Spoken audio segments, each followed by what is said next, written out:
C'est l'heure du sonneur. Et comme vous le savez, la mobilisation des agriculteurs devait en tout cas s'apaiser. Ça, c'est ce qu'on vous avait promis après le discours de Gabriel Attal. Ça n'a pas été le cas. Le nombre de tracteurs depuis ce discours a été multiplié par 3. Les barrages policiers à une cinquantaine de kilomètres de Paris étaient censés éviter les blocages stratégiques qu'envisageaient les agriculteurs. Mais ça non plus, ça n'a pas marché. Puisque hier, on a pu remarquer donc à 16h30 des dizaines d'agriculteurs, dont des membres de la coordination rurale qu'on va recevoir dans quelques instants, sont arrivés devant les entrepôts du marché de Rungis. On sait qu'il y a au moins 5 manifestants qui sont entrés dans les bâtiments, puis en sont ressortis, sans violence, je le précise, escortés, on va le dire gentiment, par les forces de l'ordre. Voilà, et ils expliquent, nous avions décidé d'investir Rungis, nous avons investi Rungis, et ils ont été donc embarqués. Je vous propose d'entendre Laurent Nunez, préfet de police de Paris, qui est revenu sur ce sujet. Il dit qu'une ligne rouge a été franchie avec ces tentatives d'intrusion. Écoutez Laurent Nunez.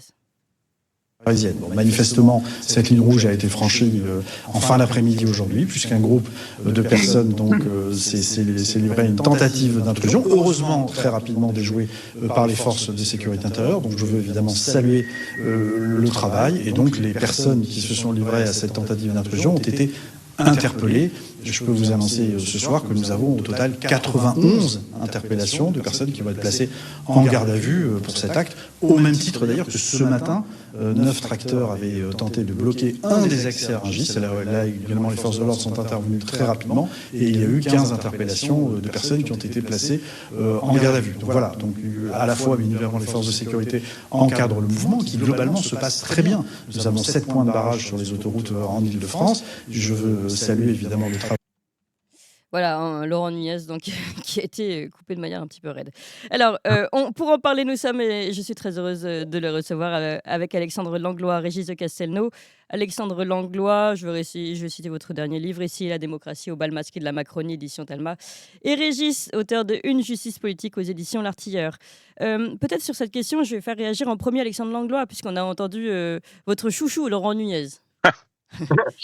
Laurent Nunez, qui est quelqu'un d'exceptionnel, qui a un parcours politique intéressant, qui avait été d'abord directeur de la DGSI à l'époque, et à l'époque il avait eu comme commande de préparer pour les élections de 2017 des groupuscules d'extrême droite. Il y a eu des groupuscules d'extrême droite qui ont été trouvés dans la police et l'armée. Après, par contre, les gros titres des journaux à l'époque n'avaient pas dit que c'était juste des gens de comptoir dans un café qui n'avaient rien de dangereux, qui a été également secrétaire d'État avec Christophe Castaner, qui a géré donc une partie des Gilets jaunes, et qui se retrouve maintenant préfet de police de Paris, après un passage aussi en tant que préfet de mémoire à Marseille. Donc une carrière de courtisan incroyable. Et il avait été aussi responsable de la coordination antiterroriste, qui n'avait pas marché. Ce n'était pas un échec a priori, mais ça n'avait pas marché, notamment au moment de l'affaire de Samuel Paty, qu'ils avaient rajouté une couche au millefeuille administratif. Oui. Donc maintenant qu'on a replacé ce personnage dans son décor, Ouais. donc qui est tout à fait un produit pur de la Macronie et un courtisan, et donc là qui nous rappelle donc qu'il y a eu des gardes à vue, des interpellations. Donc je rappelle également en Macronie ce que c'est que les interpellations, c'est qu'on rafle des gens sur la voie publique. Ça a été fait dans diverses manifestations étudiées par Mediapart et des sociologues, où après derrière qu'est-ce qui suit judiciairement, c'est ça qui est intéressant. Et souvent il n'y a pas grand-chose malheureusement, c'est qu'on enlève les gens de la voie publique, on les arrête donc finalement arbitrairement la plupart du temps dans ce pays avec ce gouvernement, et on les relâche. Donc là, après, l'autre chose intéressante, c'est qu'on s'attendait aussi à de la fermeté, comme souvent le dit notre ministre de l'Intérieur Gérald Darmanin. Je vais agir avec fermeté, donc Oui. c'est tous les 4 matins. Oui. Et là, c'est avec modération. Oui. Donc ça, c'est bien, c'est comme la consommation d'alcool, c'est important d'y aller avec modération. Mais bon, après, il y a des règles, et c'est là où on voit 2 poids, 2 mesures. Et c'est là qu'on voit qu'il y a des règles à respecter pour que tout se passe bien. Il y a le droit de manifestation en France qui sont encadrés, qui sont respectés. Et il y a des gens qui respectaient le droit de manifestation, que d'ailleurs encore en ce moment dans ce pays, qui déclarent des manifestations qui sont interdites. Et là, il n'y a pas de problème. C'est-à-dire qu'on autorise des débordements, on autorise beaucoup de choses, et au final, il n'y a pas grand-chose. Donc c'est juste une impuissance de l'État. Alors et attendez, un juste jeu... sur le 2 poids 2 mesures, pardon, parce que je voudrais revenir sur ce que vous disiez, c'est important, sur le 2 poids 2 mesures de Gérald Darmanin. Il l'a dit à plusieurs reprises, mais sa dernière intervention, c'était hier sur France 2. Il a dit « Je refuse d'envoyer des CRS sur des gens qui travaillent ». Alors il dit, comme on a pu entendre avec Laurent Nunez, on leur a donné des lignes claires, ne pas entrer à Paris, ne pas bloquer Rungis ni les aéroports. Donc, mais sinon, je refuse d'envoyer des CRS sur des gens qui travaillent. Donc là, vous dites finalement, peut-être y a-t-il un 2 poids 2 mesures par rapport, entre guillemets, à ce qu'on a pu voir avec les Gilets jaunes. Par exemple, c'est à ça qu'on pense immédiatement, ce 2 poids 2 mesures, ou alors même si on veut aller de l'autre côté aussi, il y avait eu, des mouvements écologistes qui s'étaient fait gazer sur des ponts alors qu'ils étaient juste pacifiques aussi quelque temps avant. En France, maintenant, il y a plus de limite sur, la répression des gens qui ne pensent pas comme le gouvernement. Et Oui. d'ailleurs, ça est sorti également dans la presse, je sais plus quel journal l'a sorti, qu'il y avait une note du renseignement territorial, qui indiquait que, même dans le mouvement paysan, la FNSEA se plaignait que la coordination rurale puisse venir dans ces manifestations et qu'il fallait les empêcher de venir. Donc aussi un deux poids deux mesures en fonction des interlocuteurs et de la gestion policière qui sera derrière. Eh ben, on va en Donc parler justement. On va en parler. Je vous propose, et je vous donne la parole à tous les deux, évidemment, Régis Le Castelnau et Alexandre Langlois. Nous sommes en direct avec José Pérez. Bonjour José Pérez. Oui, bonjour. Porte-parole de la coordination rurale, justement, dont on parlait, du Ouais, Lot-et-Garonne. Et vous c'est faites ça. partie, justement, de alors vous n'y étiez pas, de ceux qui ont été arrêtés, mais en tout cas de ce mouvement qui venait d'Agen et qui a tenté de s'approcher de Rungis. Alors d'abord, pouvez-vous nous dire exactement ce qui s'est passé et où vous en êtes aujourd'hui? Ah ben, on a des ma coprésidente là Oui. qui sont rentrés dans Rungis, tout ça. Mais bon, c'était symbolique, c'était manière de dire on y est arrivé. Rungis, il faut savoir que c'est un marché de producteurs. Que c'est alors forcément à Paris c'est un gros marché, mais enfin ils y sont rentrés comme s'ils y étaient rentrés pour venir livrer quoi. Mmh. Voilà, on y a parlé avec le tracteur, on y est rentré juste pour le symbole quoi. Oui, d'accord. Et donc, Et après allez-y. derrière ça, on a une soixantaine d'interpellations et de placements en garde à vue, quoi. Et donc là, ils sont encore en garde à vue? Ouais, là, ils sont encore en garde à vue, là, c'est complètement scandaleux qu'on mette les agriculteurs en garde à vue juste parce qu'ils viennent sur un marché d'intérêt national, un marché où on y est tous les jours d'ailleurs, hein. Que ce soit celui-là, Bordeaux, Toulouse, voilà, bon, c'est quand même bizarre, quoi. Oui. José Pérez, on vous suit depuis longtemps, et je vous le dis, on est vraiment, derrière vous. J'ai pu voir des moments où vous étiez vraiment en colère puisque vous dites, «Depuis le début, on nous bloque», alors qu'on souhaitait juste manifester et faire passer notre message. Et là, on sent, enfin hier, dans votre dernière prise de parole, j'ai senti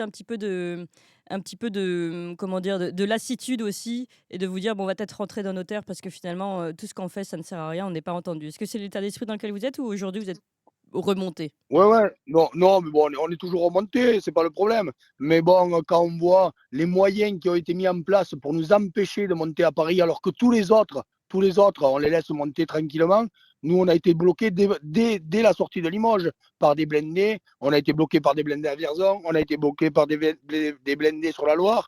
Et on a été bloqués aux portes de Paris. Bon, à un moment donné, on trouve. Alors que les autres passent tranquillement jusqu'à la limite qui a été fixée. Nous, on voulait juste monter aux limites fixées. On avait mis la pression sur Rungis parce que c'est un point fort, mais à la base, on ne devait même pas monter à Rungis. On avait dit Rungis pour dire d'appuyer un peu, pour être écouté, parce que Mmh. voilà, on s'est dit, voilà, il faut mettre la pression. Et le problème, c'est que Rungis, à la base, on avait dit on y monte autour de Paris, on savait très bien qu'on n'arriverait pas à Rungis. Mais le problème, c'est que à force de nous bloquer, Eh oui, finalement, c'est devenu un objectif, quoi. eh oui, oui. Alors que c'était pas ça à la base. À la base, nous, on montait tranquillement. Vous savez, c'est pas nous qui avons brûlé les MSA à Narbonne, c'est pas nous qui avons brûlé le Leclerc de Narbonne, c'est pas nous, hein. C'est pas nous, c'est pas la CR qui a brûlé tout Mmh. ça. Donc il faut, voilà. Et donc aujourd'hui, les syndicats, bon voilà, jusqu'à maintenant, on a maintenu un débat et une politique. C'est les agriculteurs qui se battent dans ce mouvement. On se bat tous ensemble, on est tous paysans, on est tous agriculteurs. C'est un combat qu'on mène tous ensemble. Voilà, aujourd'hui, les dirigeants de la FNSEA, parce qu'il faut le dire à un moment donné, nous ont mis des bâtons dans les roues parce que l'État les a écoutés. C'est complètement scandaleux. Mais Oui. j'en veux pas aux agriculteurs parce que beaucoup d'agriculteurs se sont désolidarisés du groupe. Ils ont bien compris voilà, que les dirigeants de ces syndicats, c'est pas des paysans, quoi, hein. Nous, à la CR, on est tous agriculteurs. On vit de notre métier. On n'a pas d'indemnité. On fait tous. Chez nous, en 47, on a zéro indemnité. C'est une loi, c'est une règle. Parce que du moment qu'on a des indemnités, eh ben on n'est plus bon, on n'est plus crédible. Mmh. Soit les choses, on les fait pour défendre nos agriculteurs. Et là, ça fait 8-10 jours qu'on est sur le terrain. Et on est là.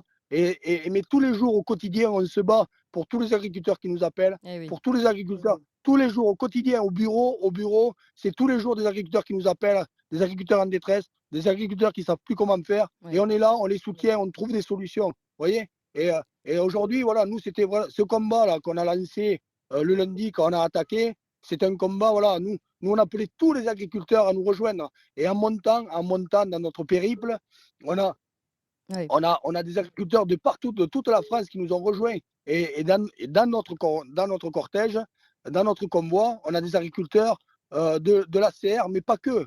On a des gens qui ne sont pas syndiqués, des gens qui sont syndiqués dans notre syndicat. Mais nous, on s'en moque. À la base, c'était un mouvement d'agriculteurs. Oui, pour défendre les agriculteurs, bien sûr.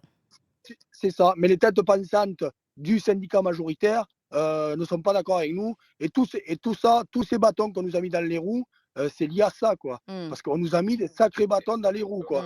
Et on nous l'a confirmé. Le Monde encore, il y a un article sur Le Monde qui le confirme encore hier ou ce matin, je ne sais pas quand est-ce qu'il est sorti. Mais enfin, nous, ce qu'on voulait, c'est monter tranquillement à Paris sur l'autoroute. Là, ça a été un gros périple parce qu'on a été dispersés de partout.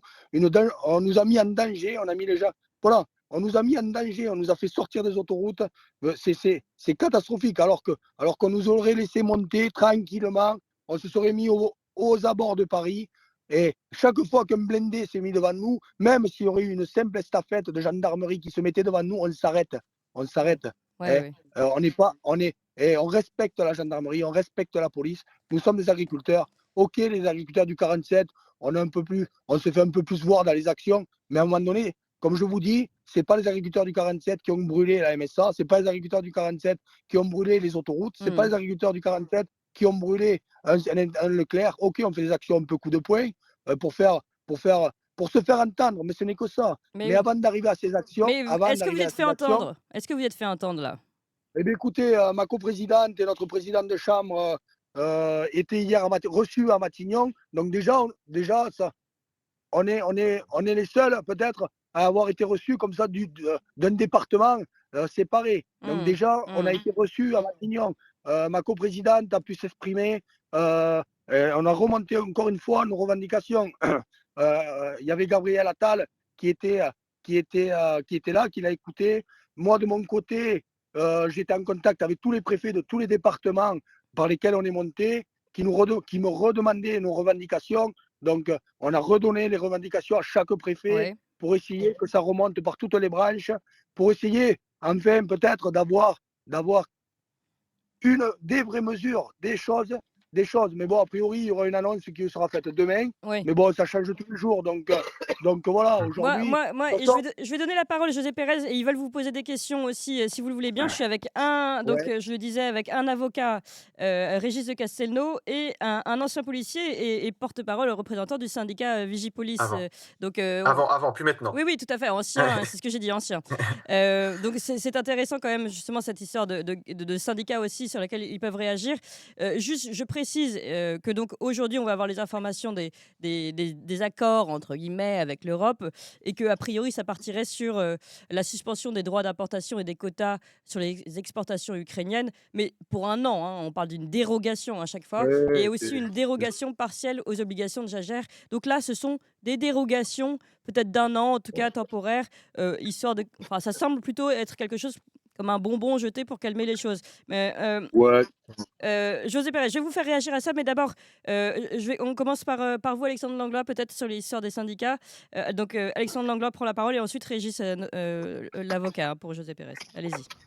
Effectivement, comme ça a été rappelé, la coordination rurale n'a pas fait d'action violente par rapport à d'autres syndicats, en tous les cas les adhérents d'autres syndicats. Je rappelle aussi par exemple que les adhérents de la FNSEA ou des jeunes agriculteurs avaient été tronçonnés des arbres devant la Fédération de pêche de Charente parce que c'était pas content, et on a dit c'était soit ça, soit on brûlait l'autoroute. Du coup, dans les deux cas, c'est pas très sérieux et on laisse faire. Et en fait, on met des bâtons dans les roues. Finalement, c'est là où ça redevient une répression un peu plus politique. C'est qu'en fonction de quelle organisation syndicale on est, le discours du gouvernement n'est pas le même, alors que dans les faits, les actions sont contraires à ce que le discours public. On ne laissera pas faire des choses qui ne sont pas normales et qui sont contraires à la loi et qui sont violentes, on les laisse faire. Et une autre organisation propose un discours alternatif et eux, ils n'ont pas le droit de manifester, on les disperse, etc. Sur la chose aussi très judicieuse de la part de la coordination rurale, c'est de faire les différences entre les gendarmes et les policiers qui sont sur le terrain et les ordres qu'ils peuvent recevoir d'en haut. Parce qu'effectivement, eux aussi, c'est la même chose, ils essayent de faire au mieux sur le terrain par rapport aux ordres qu'ils ont reçus. Ce qui n'est pas toujours facile. D'ailleurs, de ce côté-là, pour montrer qu'il y a une sensibilité de la base des policiers, le syndicat SGP a demandé au gouvernement de trouver un extincteur social. Exactement. Parce que sinon, ça pouvait mettre le coup de feu partout. Donc, ce qui est une bonne chose d'avoir une approche comme ça pour que le maintien de l'ordre soit le plus efficace possible, encore autant que les gens n'aient pas besoin de manifester. Et autre chose également sur la dangerosité de disperser des convois. Des fois, il y a des choses qui sont pas légales, mais qui sont plus efficaces sur la voie publique de tolérer. C'est-à-dire que par exemple, un convoi agricole sur l'autoroute est moins dangereux que sur des petites routes où il peut y avoir des routes dangereuses, et de concentrer l'organisation sur quelque chose qui est pas légal, mais toléré d'un point de vue sécurité publique et beaucoup plus efficace. Et ce qui n'a pas été le cas. J'ai eu plusieurs exemples dans ma carrière où, par exemple, dans une manifestation dans Versailles qui était à un moment, ils ont voulu s'arrêter 5 minutes sur un carrefour, on leur a dit non. Et ben du coup, embouteillage dans toute la ville, des risques d'accidents multipliés. Donc ça aussi, cet arbitrage entre respect de la loi à la lettre et efficacité et bon sens sur la voie publique. Ce qu'on n'a pas à l'heure ici, parce qu'on disperse des mouvements, on fait des choses. Et autre chose en plus, le gouvernement s'acharne sur Rungis, mais il y avait une crainte qu'ils avaient quand j'étais du temps que je travaillais à Roissy, c'est que Roissy soit bloqué, parce que c'est l'image internationale de l'aéroport. Et là, il faut quatre voies à bloquer. Et ils disent on n'est pas capable de bloquer des poids lourds. À l'époque, c'était des poids lourds, mais des tracteurs, ils n'en ont pas le moyen non plus. Donc en fait, c'est quelque chose comme ça aussi. Donc il y a plein de choses où finalement, les agriculteurs jouent le jeu, vont pas sur des points stratégiques qui pourraient bloquer complètement, avec une image déplorable pour la France à l'international, donc du gouvernement. Et malheureusement, eux, ce qui est le plus important, c'est pas l'intérêt général, j'ai l'impression, mais c'est leur image. La preuve, Emmanuel Macron était en Suède à dîner avec la royauté suédoise pendant que c'est le bazar en France, pas comme à son habitude, j'allais dire. Oui, avant, il Donc, était en Inde. donc voilà, donc en fait, c'est ce côté merci aux agriculteurs, la coordination rurale de faire la différence, et je trouve ça déplorable de la part du gouvernement de dire que c'est eux les plus dangereux, alors que dans les faits, ils essayent de respecter les règles. Ouais. Alors, vous voulez réagir, José Pérez, ou je donne tout de suite la parole à Régis de Castelnau? Ouais, non, mais tout à fait. Il a complètement raison. Voilà. On a bien vu quand même. Et on a remercié la police, la gendarmerie, tout ça, qui était à nos côtés et qui à aucun moment donné soit allé à l'affrontement, mais nous non plus d'ailleurs, puisque c'est pas du tout l'objectif. Nous, on était là vraiment de façon pacifiste, même si on est mal vu au niveau des autres syndicats. Pourtant, je pense que on n'est pas les pires.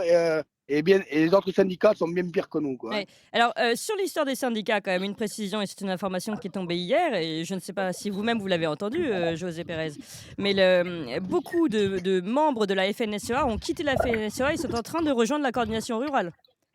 Bien sûr, mais voilà, après, voilà, aujourd'hui, nous, la coordination rurale, c'est un mouvement, on n'est que des agriculteurs. Voilà, on dit les choses vraies, on dit les choses franches. Ouais. Nous, on dit les choses, voilà, on défend des valeurs, on défend, on est des agriculteurs, on n'est pas des politiciens, voilà, on s'exprime comme on peut, on essaie d'avancer comme on peut, on fait jouer toutes les relations possibles et imaginables qu'on puisse avoir pour faire avancer les dossiers. Et voilà, dans le sens des agriculteurs et de toujours des agriculteurs. Oui, bien sûr. Voilà, on n'a aucun intérêt. Et ça, voilà. Et aujourd'hui, beaucoup de gens qui étaient dans d'autres syndicats s'en sont rendus compte et beaucoup quittent la base du syndicat majoritaire pour nous rejoindre. Ouais. Alors, je vais donner la parole à Régis de Castelnau, avocat. Écoutez José Pérez, parce qu'il va peut-être vous poser une question. Non, je ne vais pas poser de questions à José Pérez, et surtout, je ne vais pas lui dire ce qu'il faut faire. Hein. Je ne me permettrai pas de m'ingérer dans une lutte qui est menée. Vous menez une lutte, et je crois qu'elle est exemplaire, et elle est surtout très importante. Elle est très importante, alors parce que qu'est-ce qui se passe en fait ? C'est une révolte contre la mondialisation, c'est clair. C'est clairement ça, et ce n'est pas seulement en France. C'est pas seulement en France. Alors, je me tourne vers Alexandre. L'image de la France à l'international, elle est bonne. Pas celle de Macron. Macron est ridicule sur l'ensemble de la planète, mais elle est bonne. Pourquoi ? Elle est bonne parce qu'il y a ce mouvement, d'agriculteurs, parce qu'il y a eu les Gilets jaunes. Il faut voir l'importance qu'a eu l'épisode des Gilets jaunes pour constater que ça constitue quelque chose d'important. C'est un acquis, ça, même si le mouvement a été cassé, et je vais y revenir. Le problème Aujourd'hui, c'est qu'il faut établir un rapport de force. Oui. Il faut établir un rapport de force avec le gouvernement français qui ensuite va se tourner vers le vrai patron. Le vrai patron, c'est Madame von der Leyen. Le vrai patron, c'est la bureaucratie de Bruxelles, c'est la bureaucratie européenne. Donc, le problème aujourd'hui, puisqu'on parlait, Alexandre a parlé de Rungis, des gardes à vue, qui sont des gardes à vue de confort, elles sont strictement illégales. C'est-à-dire qu'on prend les gens, hein, on les met de côté pendant un certain temps, mais on n'a pas le droit de faire ça. Bah, Hein, ça et les magistrats, c'est fait pour naturellement, ne bougent pas. les lasser, les fatiguer. Ils sont déjà fatigués à bout, ces agriculteurs, et là, c'est vraiment fait pour les fatiguer Mais, encore plus. mais attendez, il y avait même eu, au moment des Gilets jaunes, un email du patron du parquet à Paris qui avait envoyé un email pour que les forces de l'ordre arrêtent les gens, les gardent le temps que la manifestation soit finie. Ouais, c'est Pour ça. ensuite et naturellement, il n'y avait aucune raison. Bon, mais aucun magistrat n'aura le courage de dire que ce sont des séquestrations arbitraires. Ce que je voudrais dire, c'est que ce mouvement, il est important qu'il se poursuive, il est important qu'il impose le plus possible un rapport de force. Et M. Pérez, je vous signale que 70% de la population française vous soutient, ce que disent les études.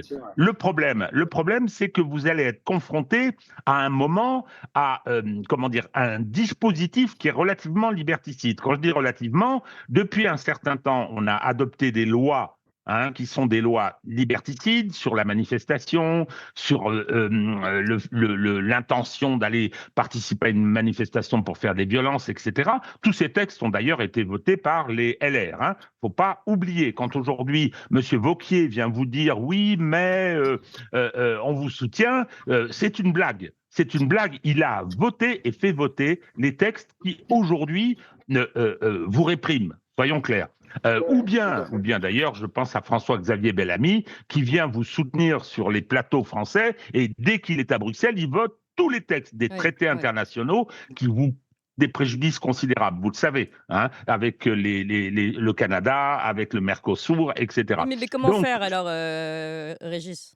Eh bien, mener une lutte telle qu'elle est menée, avec détermination, avec esprit de responsabilité, en sachant que en face, on a un pouvoir qui est au plan politique très gêné à cause du soutien de la population, mais que si, justement, comme l'a dit, et c'est inquiétant, comme l'a dit Nunez, les lignes rouges sont franchies, moi, vous parliez tout à l'heure de mon bouquin, il y a un chapitre consacré à la répression des Gilets jaunes. Rappelez-vous comment ça s'est passé. Alors, les forces de police ont accepté de faire le sale boulot, et la justice, n'en parlons pas. Là, je me tourne vers M. Pérez. Faites très attention, parce que la magistrature et la justice est contre vous. Tout à fait. On va voir les premières procédures. Mais c'est quelque chose avec lequel il faut compter. Donc, ce que je veux dire, tout simplement, et c'est pas une question, c'est peut-être à ce moment-là un conseil, non pas, je me répète, sur la façon d'organiser votre mouvement, ça c'est votre souveraineté. En revanche, savoir qu'en face de vous, vous avez des forces qui sont prêtes, si nécessaire, à passer à la répression, avec les provocations qu'on connaît, avec la façon de présenter dans les médias des incidents comme des violences extraordinaires. On connaît ça. Mais ce que vous devez savoir, c'est que ce mouvement est très, très important. Très important, parce que, d'abord, on voit au plan international à quel point il est populaire, et il se passe dans tout un tas d'autres pays de l'Union européenne. Donc, il faut que vous poursuiviez ça comme vous l'entendez, mais en sachant que c'est seulement le rapport de force politique qui permettra de faire évoluer les choses. José Pérez. Oui, tout à fait. Non, mais c'est vrai, il n'y a que ça qui va faire évoluer les choses. Bon, voilà, aujourd'hui, là, ce qui importe, là, c'est récupérer votre équipe, nos adhérents, récupérer ma coprésidente, récupérer notre président de Chambre d'agriculture. Et voilà, on récupère tout le monde. Il faut savoir qu'on nous chasse du département dans lequel on est, mais vers le sud. On attend les directives, là, monsieur le préfet, là, qui s'est très bien comporté avec nous, et la gendarmerie, tout le monde. Mais on a ordre de quitter le département vers le sud avant la fin de la matinée, là. Donc on est en train de voir pour faire le plein de nos tracteurs, pour pas retomber en panne sur l'autoroute. Et après, voilà, parce qu'on respecte l'autorité, parce qu'on respecte le drapeau de la République, on va quitter vers le sud, on va revenir rejoindre le deuxième convoi, mais on ne partira pas, bien entendu, tant que j'aurai pas ma coprésidente à mes côtés, quoi. Oui, mais Ah oui. une dernière chose, José Pérez, et une question générale à vous trois d'ailleurs. Moi, je suis d'accord avec votre constat, Régis, de se dire aujourd'hui, là, il faut installer un rapport de force, sauf qu'ils ont, moi j'ai l'impression que c'est justement José Pérez et son équipe a fait tout ce qu'il fallait pour installer ce rapport de force. Ils ont montré de manière la plus, entre guillemets, pacifique possible et en respectant les règles, qu'ils n'étaient pas contents, qu'ils voulaient faire passer un message. On voit bien que tout est fait pour que ce message, ils font semblant de l'entendre, ils vont accorder des dérogations de 6 mois, des subventions, mais ces gens-là ne demandent pas de subventions, ils demandent à vivre, comme vous dites, en pleine souveraineté sur leur terre et pouvoir vivre de leur travail, c'est tout. Donc, C'est on, ça, a, c'est on tout ce reste. qu'on demande. Oui, c'est que des eaux qui sont C'est jetées tout ce là. qu'on demande. Ouais. On Bah oui, mais demande pas, on n'a pas de, personne n'a demandé d'argent, hein, personne n'a demandé d'argent. On a demandé juste des reports pour de la trésorerie, on a demandé des allègements de charges, surtout on a demandé une Europe équitable, une Europe bah oui. la même partout, pas qu'on ait nous toujours, pas qu'en France on soit toujours plus blanc que blanc, tout ça voilà. Et on veut aussi un égalisme équitable. Mais enfin, tout ce qui est compliqué à mettre en place, mais il y a des choses qui auraient pu être mises en place très très rapidement et ça n'a pas été fait. Oui, mais moi, merci en tout cas beaucoup, José Pérez, parce que on vous a pris déjà beaucoup de temps et je sais que vous avez beaucoup de choses à faire. Merci encore, et puis on continuera de vous suivre. Je vais donner une dernière fois la parole à Régis de Castelnau, Alexandre Langlois, sur ce sujet. Ce rapport de force, on voit bien comment installer ce rapport de force. Aujourd'hui, on a l'impression que tout a été fait et on voit bien que ça ne fonctionne pas. Enfin, moi, je vois bien que ça ne fonctionne pas pour le moment. En tout cas, on voit bien que ce qui va être négocié au niveau européen n'est pas du tout suffisant pour ces agriculteurs et puis pour tous ceux qui espéraient derrière les agriculteurs. On pense à tous les autres métiers que nous, on a pu recevoir hier, les entrepreneurs, les restaurateurs, les routiers, les taxis, tous espéraient qu'en fait, il y ait quelque chose qui se passe à ce moment-là. Mais en fait, un changement de paradigme beaucoup plus profond que les eaux qui sont envoyées à ronger aujourd'hui aux agriculteurs. Alexandre Langlois. Ah, effectivement, tout le monde espère, mais après, faut se mobiliser tous en même temps. Ce qui n'est pas le cas. Il y avait vu un syndicat agricole qui avait dit qu'il avait rien à voir avec les gilets jaunes, je ne sais plus lequel, et qui avait dit que leur mouvement était différent. Alors que malheureusement, c'est la même chose pour en partie, pas exactement, mais en même chose. Les gilets jaunes étaient aussi des gens qui voulaient vivre de leur travail C'était la et qu'on avait FNSEA, on marre. l'avait reçu, Voilà. ils l'avaient dit chez nous. Et donc du coup, c'est compliqué de dire moi d'abord, moi je suis pas pareil que les autres, moi ci, moi ça. Donc voilà, donc c'est compliqué. Le gouvernement fait le jeu de la division avec des notes de renseignement qui citent telle ou telle organisation plutôt qu'une autre, avec des répressions derrière qui ne sont pas les mêmes. Donc il y a toutes ces divisions au niveau européen. Moi, ce que j'avais analysé, c'était que Emmanuel Macron voulait limiter les normes, notamment sur l'écologie, les pesticides, etc. Il était en train d'avoir gain de cause sur ce côté-là, mais il pouvait pas le faire parce qu'en tant qu'européiste, donc il s'est servi de la FNSEA. Mais sur le reste, du coup, le reste, malheureusement, c'est compliqué. Et puis après, on a toujours des politiques qui sont déconnectés. Hier, Carl Olive était sur une émission de télé. Il disait le kilo de tomates est à 1,25 € pour les tomates espagnoles, 2,50 € pour les tomates françaises. Donc, ce qu'il voulait dire, c'est qu'elles étaient sans doute 2 fois plus chères. Mais déjà, comme les tomates ne poussent pas maintenant, déjà pour commencer, c'est pas la saison. Et la deuxième chose, les prix sont plutôt de déjà 2,50 € pour des tomates espagnoles et plutôt vers 5 € pour des tomates françaises. Et un petit mot, si jamais tout le monde veut agir aussi tout simplement directement pour aider les agriculteurs là sans parti pris, moi j'ai un petit maraîcher chez moi qui a dit c'est tout simple, venez vers vos courses à la ferme ou venez commander oui. des paniers à côté de chez vous, parce que même pour ceux qui sont dans les grandes villes, il y a des AMAP ou des choses possibles pour être en circuit direct avec les agriculteurs, avoir des produits où on a vu pousser les carottes. Et du coup, effectivement, ça coûte un peu plus cher, mais ça nourrit beaucoup mieux que des trucs de l'agro-industriel. Donc au final, on peut s'y retrouver aussi. Donc ce petit message aussi qui est possible. Et enfin, pour répondre à ta question sur le rapport de force, effectivement, des fois, le rapport de force, c'est d'aller à la limite de ce qui est possible et toléré par la loi, c'est-à-dire de faire des opérations escargot, c'est-à-dire qu'on roule bien sur la route, mais pas vite du tout, qu'on dise que pour la sécurité, on aille sur les autoroutes, et qu'à un moment, il faut savoir dire non, surtout quand on a des tracteurs et qu'on sait que les forces de police et de gendarmerie n'ont pas le matériel nécessaire pour pousser autant de tracteurs d'un coup, et que peut-être derrière, ça peut donner des idées aux camions, tout ça, et des choses qui ont des pouvoirs malheureusement de nuisance. Et autre chose également. Donc là, pardon, là vous dites, finalement, là vous dites le gouvernement a raison de dire non et de poser des limites. Bah, le gouvernement a raison de poser des limites parce qu'ils veulent pas aller plus loin, ils veulent pas négocier, ils veulent que tout le Ouais. monde rentre chez soi, ils veulent montrer les muscles. Mais là, ils ont pas de muscles en fait. C'est pas des gilets jaunes avec des gens qu'on peut éborgner et mutiler. Là, ils ont des tracteurs à pousser, ce qui va pas être la même chose.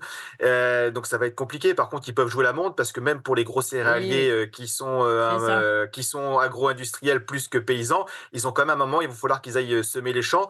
Les petits maraîchers sont déjà dans leur truc, donc ils peuvent jouer la montre parce que bah il y a les saisons qui vont arriver. Et l'autre chose derrière, les agriculteurs pourraient aussi jouer une partie de la montre avec l'arrivée des JO en faisant des choses sur les actions sur les JO, comme la RATP a tenté de le faire aussi. Donc, il y a plusieurs choses qui peuvent se faire. En fait, la loi, c'est pas quelque chose en général, c'est l'expression de l'écriture à un moment T d'un rapport de force. Mmh. Donc maintenant, c'est à créer ce rapport de force et avoir aussi une adhésion populaire qu'ils ont pour le moment. Donc, autant en profiter. Et peut-être aller voir certains syndicats de police qui étaient prêts aussi à entendre ou à aller sur ce côté-là. Donc, c'est les côtés interprofessionnels. Ah Donc, oui, mais c'est maintenant, intéressant ça. est-ce que les gens vont réussir à Bah, on va vous mettre s'organiser en relation avec José plus Pérez. loin que leur petit nombril? Voilà. Alors, Régis, Ben, pour finir.